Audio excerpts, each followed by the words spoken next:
Now I would like to invite up our Community Outreach Chair, Terry Mahoney, to come join us at the lectern and introduce our next presentation. Round of applause for Terry.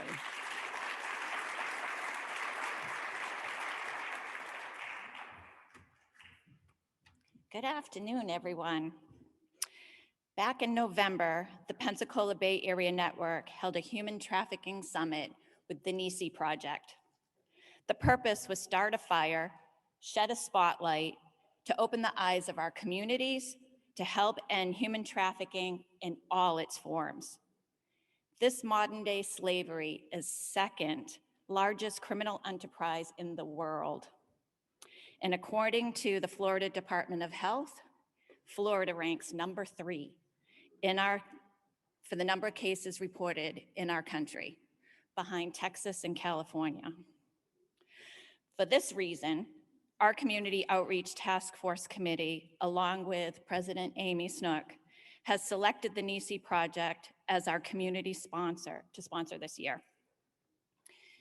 The Nissi Project is a network of immediate services for survivors internationally.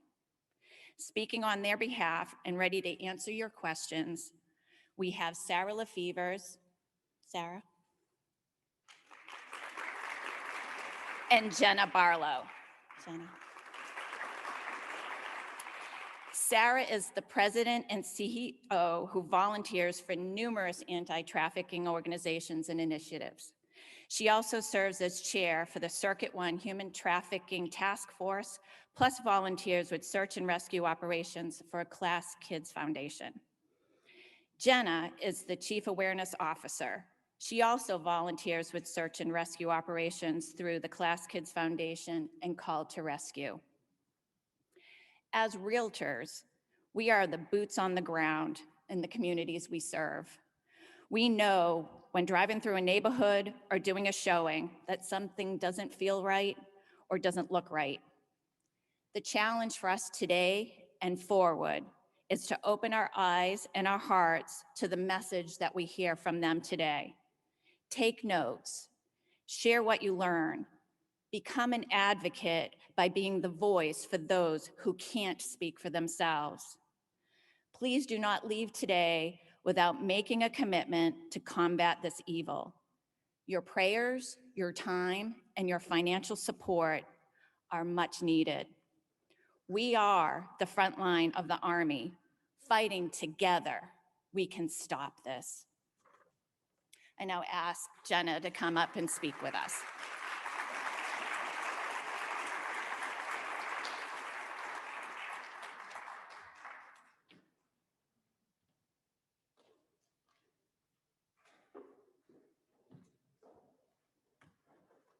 Thank you, Jenna. Thank you, Terry. Just gonna get adjusted. Give me a second.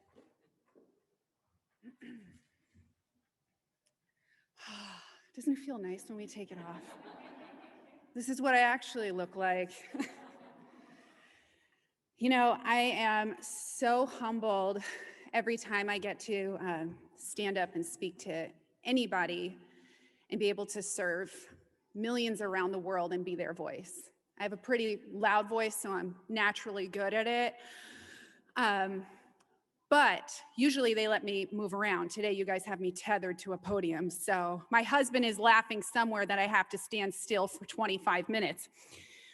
But I have to tell you, I am absolutely in awe of all that you guys do as realtors. My husband and I just purchased our first home in December. I know. Thank you. It's exciting, but I think we drove our realtor absolutely crazy. Like asking, what's this? What does that do? What's over there? What's that? I don't know. Half of the things she said to me, I was like, sure, I'll pay for that. I didn't know what I was doing. Like I could never even sell my kids a Barbie dream house, like let alone me go out there and try to sell somebody an actual home to live in. The roof, it'll stay on, don't worry, just buy it. That would be me. So I do this instead. So today, they brought us here, Sarah, my partner in fighting crime, as we like to say.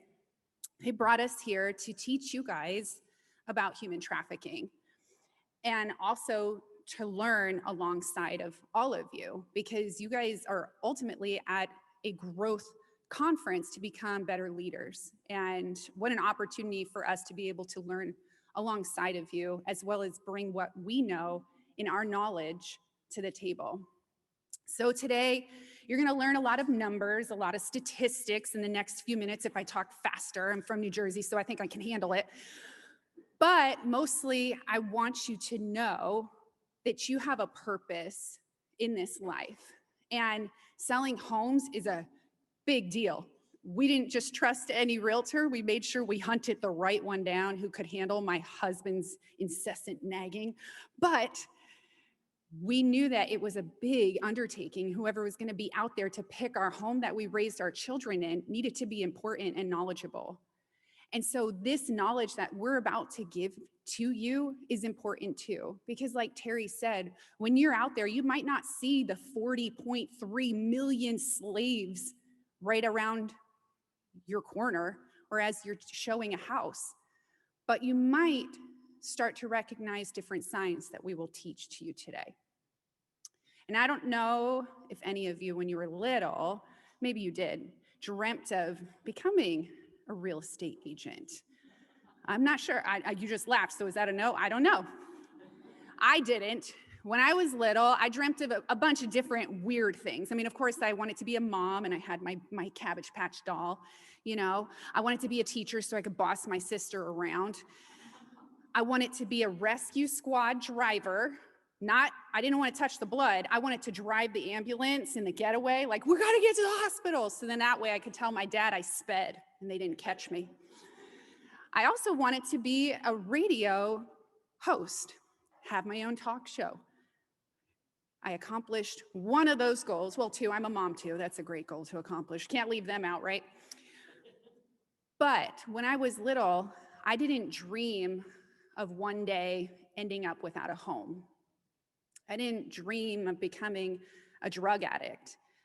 I didn't dream of having to go through extensive therapy for my drug addiction, much like many of these women and children who make up about 75 to 80% of our trafficking victims don't dream of being prostitutes or prostituted or sex workers or slave labor.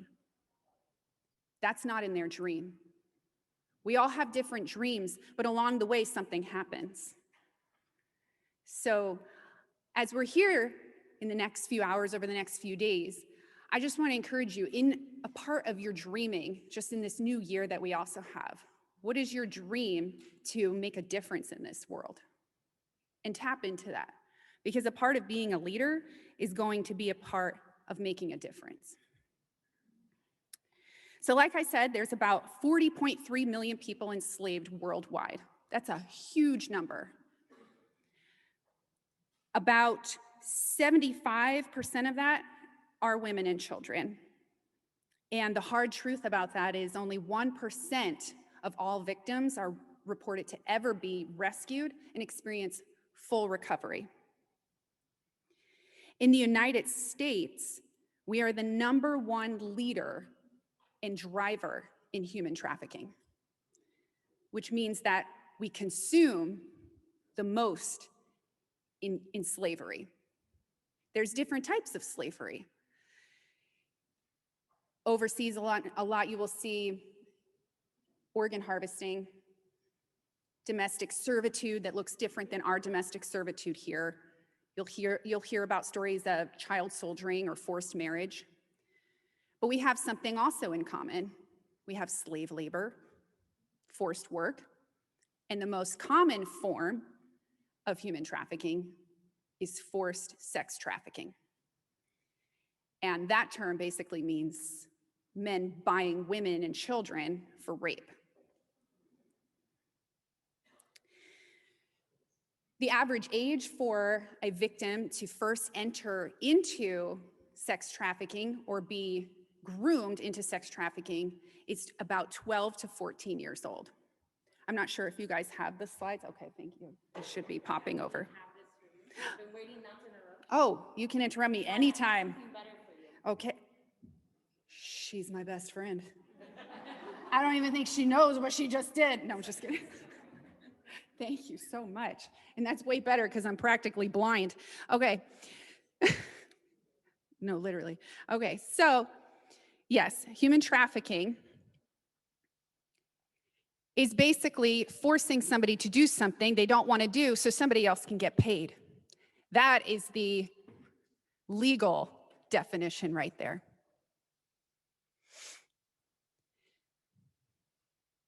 Here in the United States, we hear a lot of times, well, trafficking, it happens in third world countries, it happens in low-income communities, but you know what? It doesn't happen in these nice neighborhoods. It can't happen in these nice neighborhoods where I'm showing a house. It looks nice. They've got a nice landscape of trees. I don't know what people landscape with. I'm trying not to kill our plants. But it's right around us. You see, the average age, like I said, is 12 to 14 years old. So you're thinking children who are in middle school that are starting to be groomed to become slaves or be exploited on the internet. And why does that happen nowadays? We give them this. Because now a lot of the trafficking that's happening isn't just a snatch and grab that you used to be taught about. Don't talk to strangers, that creepy white van that's going to come up. The poor ice cream man. I mean, it's the music. But they teach kids, don't talk to strangers. They're going to steal you. While yes, we need to teach kids boundaries and to be safe. But right now, they have full access on their phones to apps with messaging services where somebody on the other side that they don't know is pretending to be something to them that they need, that they're not getting somewhere else. And then we have another issue with children that are being trafficked that are going through the welfare system. In fact, many women who are interviewed after coming out of sex trafficking have been through our child welfare system, and they've experienced some kind of abuse within that welfare system. The other most alarming fact to me that I learned in the past couple of years of doing this is that over 90%, in fact, I just learned it's up to 92% of trafficking victims are arrested and prosecuted, while only about 4 to 10% of their traffickers or pimps will ever be prosecuted. So there's a lot of things that you hear, whether you've seen it in a movie. We've all seen the movie Taken. We all know that there's different things that people say about trafficking. But we work alongside the U.S. Institute Against Human Trafficking. Sarah and I are constantly staying up to date on not just statistics, but stories and relevant facts so that we can do our job better. So human trafficking is not a third world issue. It doesn't just happen at borders, although they are more high risk. It doesn't just look like chains or people locked in rooms, although it can be there. Human trafficking and smuggling are not the same, and I want to talk about this real quick because there's a lot of different things that are out there. Human smuggling is when somebody pays another person to move them across a border. Once they get to the other side, they're free to do as they wish. Are there risk factors? Yes, because once they get across the border, they can have their identity taken, be held against their will, and then obviously be prone to being trafficked. A lot of people believe, well, I live in a nice family, I come from a nice background, we go to church, we do this, it can't happen to me. But every single person can be prone or susceptible to human trafficking, while others can be more highly targeted. And of course, I'm here because we live in the beautiful, sunshiny state of Florida to tell you that, yes, human trafficking happens in Florida. In fact, last year, we were ranked number 2 during COVID as having the second most reported states in all, cases in all of America. In fact, since missing children are high risk for being trafficked because once they go missing, within 48 hours, they are normally approached by a predator or a trafficker. During COVID, so from March last year until December, with the 2020 numbers, there was a 94% increase in missing and runaway children, which means that 94% increased the amount of children that were more likely to be trafficked. We have every type of trafficking here. When it comes to forced labor and domestic servitude, they all have been reported. And of course, the highest one has been sex trafficking. And as you travel throughout your cities, you will find it reported in every city and almost every town in Florida. So we have a lot of work to do. Although everything sounds scary and doom and gloom, and I made you laugh for a few minutes, and now I'm just coming down hard on you. We have to find a solution to a broken issue. And that's why we're here today, right? We have different things that we need to overcome, solutions, areas to grow in. We want to find ways to grow and help ourselves and help the people around us. And we want to help our survivors heal in a better way, in a safer way, and thrive in life. Because what I want to also see are survivors that are able to get out of a life of trafficking or stripping, come out of it, experience healing, and then be successful and sit where you are one day. Because guess what? They've been in your seat too. We've had, in fact, friends who have been trafficked, but they've come out and experienced that healing and have been able to have a thriving life, but we want more of that. We want higher success stories. So with the growing number of victims just in this last year, we need more help for them. We need more places for them to go. A lot of times when they come out of trafficking and they're either rescued or they come forward and ask for help, there's no place to put them. Our services, especially for women, are far too minimal. We need more. We need more places for them to have safety. A lot of times, they're either put in jail, like I said, most of them are arrested. They're put in cheap motels, or they funnel them through a broken system, which ends up putting them right back into the life that they were in. So, before you can even identify a trafficking victim or somebody who is being exploited or in danger, you have to know the signs. There's a lot of information that you're seeing right up here. You might notice that they have been neglected, have some form of visible abuse. You might see that they're being controlled by someone else. You might see a home on the street that just looks like they have constant traffic going in and out throughout the day and night. You might see there's locks on the outside of bedrooms, outside of bedroom windows. Something doesn't seem right with this one individual that's not allowed to speak while the rest of them are allowed to go about their business. You might see different things like branding tattoos on the neck, shoulder, wrist, the back of their neck. Different visible things like that. And there's even more. In fact, Sarah and I have brought you resources today for you to use, and we have them that we can send out through all of our friends so you guys can have that right on your phone to see while you're out. But what do? You see all these signs, you're panicking. Who do you call? A lot of people call 911 right away, which, of course, I encourage you to if you think somebody is in immediate danger. But we have this thing that a lot of people don't know about. It's called the National Human Trafficking Hotline. It's free. You're anonymous. And it's going to be one of the best tools that you have in your system if you want to be a voice while you are out in your community. They'll ask you questions. They'll gather as much information as needed, and they'll contact the local authorities and the appropriate people to take action.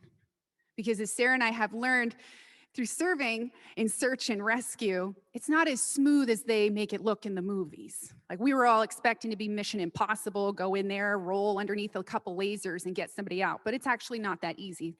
There's a lot of legal things that take place. But once you make that phone call, you take it one step closer to that person being able to find freedom and experience healing.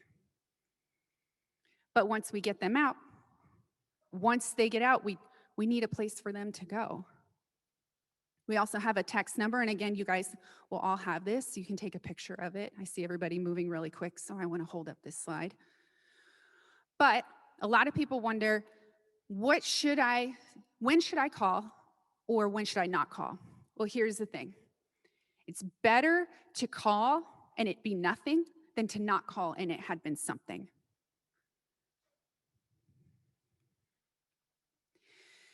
So, you've heard a bunch of different names. Somebody said Nissi Worldwide. Somebody else said Nissi. Now we're the Nissi Project. Who are we? No. Just in December, Sarah and I went through a rebranding and brought forward our new mission that we believed God was really putting on our hearts. Because we saw a need when we were out doing search and rescue in these girls and these children being funneled right back into the system or right back to their trafficker, running right back to their arms. And so we wanted to fill this gap in between that rescue and long-term restoration. So that's our mission, to bridge that gap for the survivor between their rescue and their long-term recovery. Nissi stands for the Network of Immediate Services for Survivors Internationally. And what we want to do, and what we are doing, is being the immediate need and care for survivors when they come out of that life. So we are opening a respite care facility. Respite means immediate rest, pausing for a moment to catch your breath. And this respite care facility will be in a non-disclosed location here in Florida, where victims can go. They can have showers, they can eat.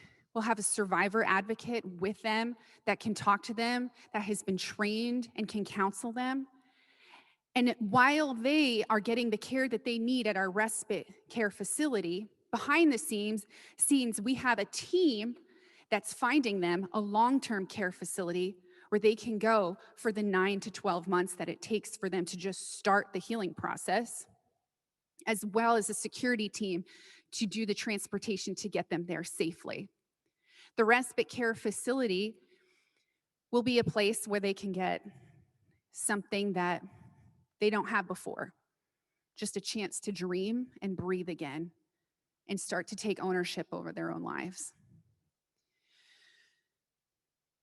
You're probably wondering why I brought this ugly bag up here too. Like, when is she going to talk about that? So hideous. I think she's cute. Like I said before, when I was little, I dreamt of being all these different things. But by the age of about 13, I ended up super depressed. I was in a horrific state of mind, and it was because I was being continually abused by a friend. And I was too scared to come forward and tell adults around me. So I carried this burden with me for a really long time.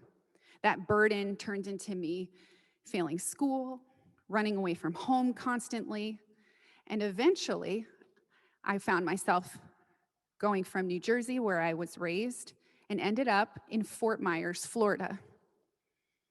I tried to make my life better. I tried all the things, but that addiction just kept coming in.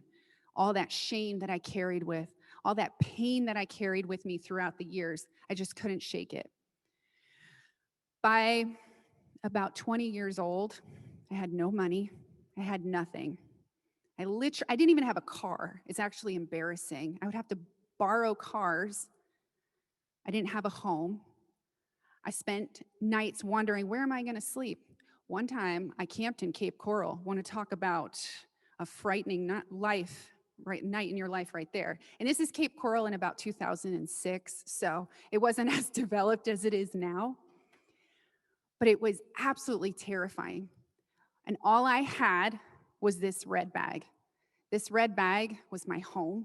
It was my family. It was everything. And it became like a security blanket to me. I don't know if you guys can see my ugly red bag. I'll wheel it over here. We'll take her for a ride. See, this bag that I received when I was 9 years old, which was the year that started the abuse, eventually became my home. In 2008, I was at my absolute darkest. I had ended up becoming anorexic and bulimic. I weighed about 90 pounds. I couldn't go a day without pills or something in my system. And I found myself at a crossroads, and I called my parents in New Jersey, and I said, please give me money. I had an itch, it needed to be scratched, and my mom and dad knew something was wrong. They could hear it in my voice. Where are you living? I'm just staying with so-and-so. Very vague. Okay, well, where are you working? It's okay, I've got a place. More vague answers. But thankfully, my parents took a chance on me and had grace. My dad flew down from New Jersey, picked me up, brought me back, and I had to start a life of healing, a lot of healing.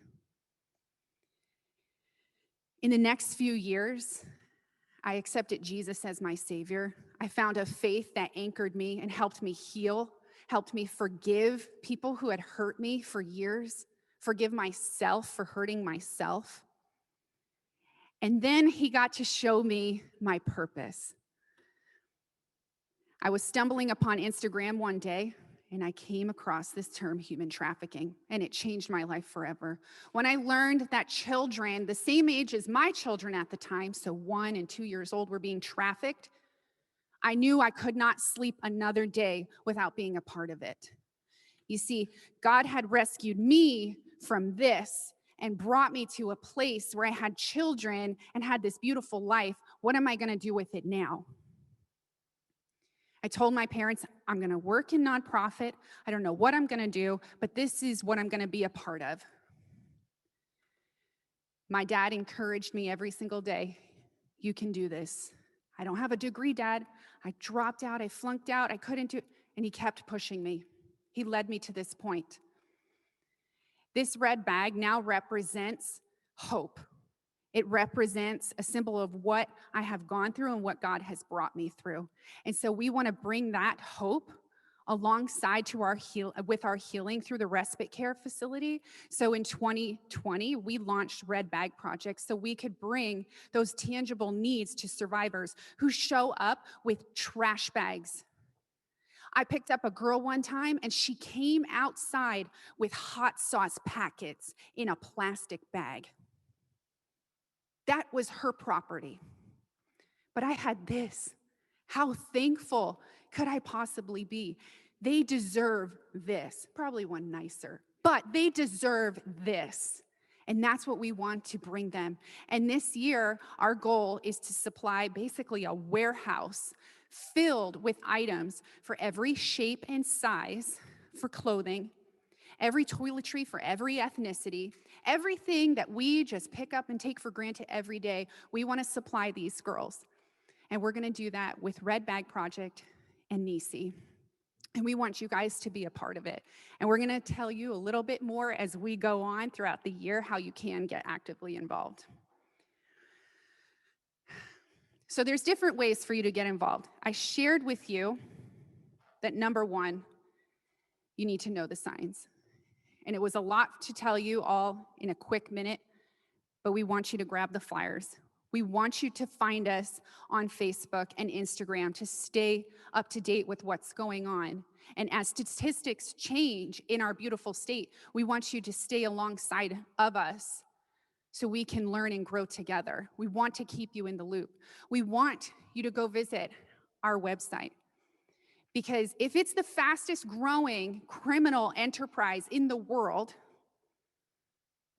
over $150 billion annually, and fastly growing from that number. They actually don't even know the exact number right now. It's going to take money to fight it, and we need more partners to be a part of it. So we want to invite you guys to be a part of that. Visit our website, get to know all of us who work on the team. We're a group of hardworking women too, where we have a day job and get to do this as a privilege on the side. And we want to invite you to be a part of it at the table, because I truly believe that not only can you be an amazing realtor, an amazing provider for your family, an amazing role model for your children that look up to you to see that you can be successful, but you can be also an excellent role model in showing that you can make a difference in your community and in the world around you. Thank you so much.